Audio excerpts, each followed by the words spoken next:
Hi. So, I thought I'd talk about things I've been writing about for like months now. I've been writing about trees, okay? And I've been writing about apples. Yes. Okay.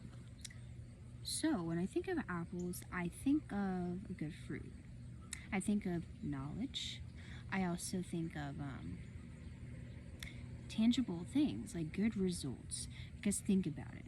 When you get something from an apple tree and you see like a healthy apple, this is good fruit, okay? And you can show that it's good fruit because it comes from a good, strong, healthy tree, okay?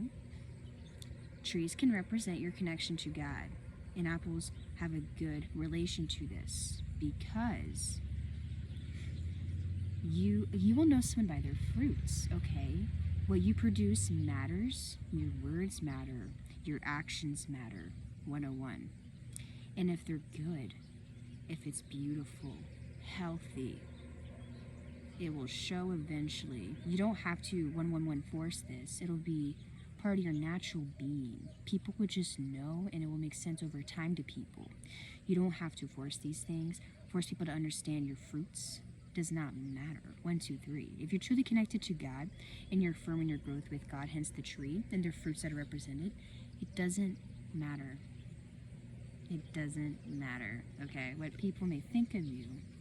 What matters is your fruits and what you do with them. And if you're humble with your knowledge and your fruits and the things that you produce that come from God, your insights from God. Because I notice apples can also represent the gift of prophecy. So, like, you've been getting like a lot of prophetic insights, and you're seeing apples make the connection, okay?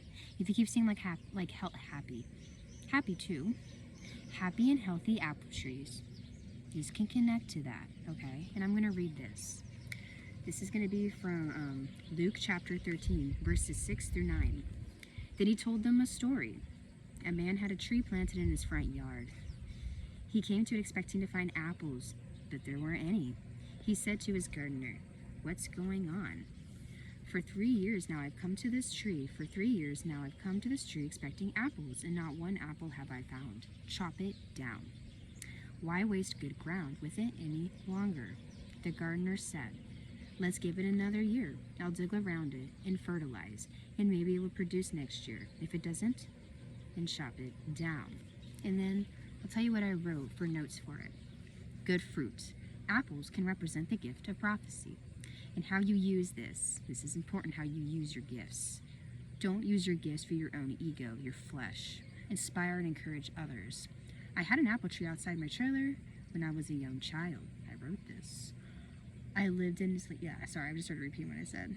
And then I said, charitable, always. You fall short, but you have always helped, even when you had nothing.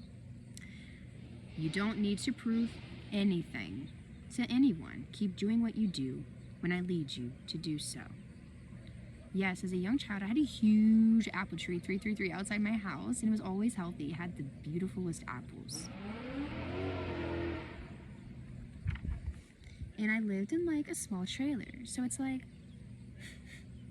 it's kind of interesting because I had such this beautiful like ripe tree, and then I lived in like a little trailer. It's kind of interesting how that correlates because it shows like good fruits, tangible things, no matter what. Even when I had nothing, I always gave. Okay? I always had a connection to God in some way. And I believe it's because no matter what I went through, anything, I always was giving. I was always loving. I was trying to be kind with the knowledge I had. As I grow, I always try to be better. And it's just interesting because it's like, talk about a man who planted a tree in front of his, like in his front yard. That's what I had as a child, in my front yard. I also had morning lilies, I believe, in my front yard as a child, and those lilies represent purity. So it's like, are you pure of heart with what you're doing? Do you seek God for what you're doing? Because this matters within your foundation, what you build with God. This matters within your tree. Because if it's not good, it can be chopped down. Because something else could take that place for that rich, good soil that you're wasting. It matters. Your fruits matter. Well, your actions matter. Your words matter. What you do matters, especially if you're claiming to be connected to God. It matters what you do. This is for anyone, even including me. It matters because God sees everything, and people will know you by your fruits one way or another eventually. Okay? It'll come out. No one's exempt from any type of judgment. Okay? And I'm not sitting here casting stones. That's not what I'm saying. It's up to God to judge these things. I'm just saying these words. Okay? And like I said, it says, unless you turn to God. When you turn to God and you plant this firm tree, okay, you're expected to produce good fruit if you know the Word of God. If you actually live by the Word of God and know the Word of God, it is expected of you, 555, to use your wisdom, to use your connection with God to help yourself, to help others. You cannot hoard your wisdom, okay? You are the lamp, okay? You're meant to shine out. Your salt is the wisdom. You're meant to share your wisdom. You do not hoard wisdom. You do not hide your lamp, right? You put it up there and you share it. When you're guided to, of course. Because sometimes, let me see this, because it's interesting. Open up my Bible. I forgot to do this.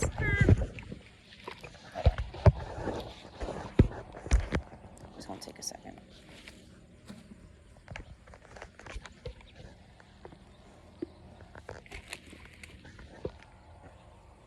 Sorry. I had a sticky note because I have a gift where like I'll write things and God will tell me things. I know your heart, child. Traveling, skyrocketing, and then I forgot a white feather. I saw a white feather over here.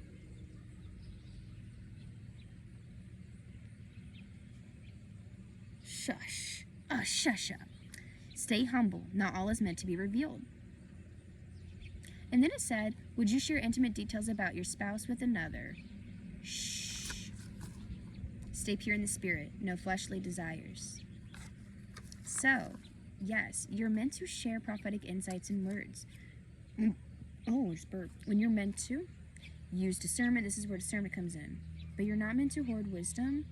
But you're meant to share when you're guided to. This is why you have to have the gift of discernment and listen to God's voice, his whisper, when he tells you to share certain things like I just did right now. You should share your wisdom, but discern certain things that God tells you.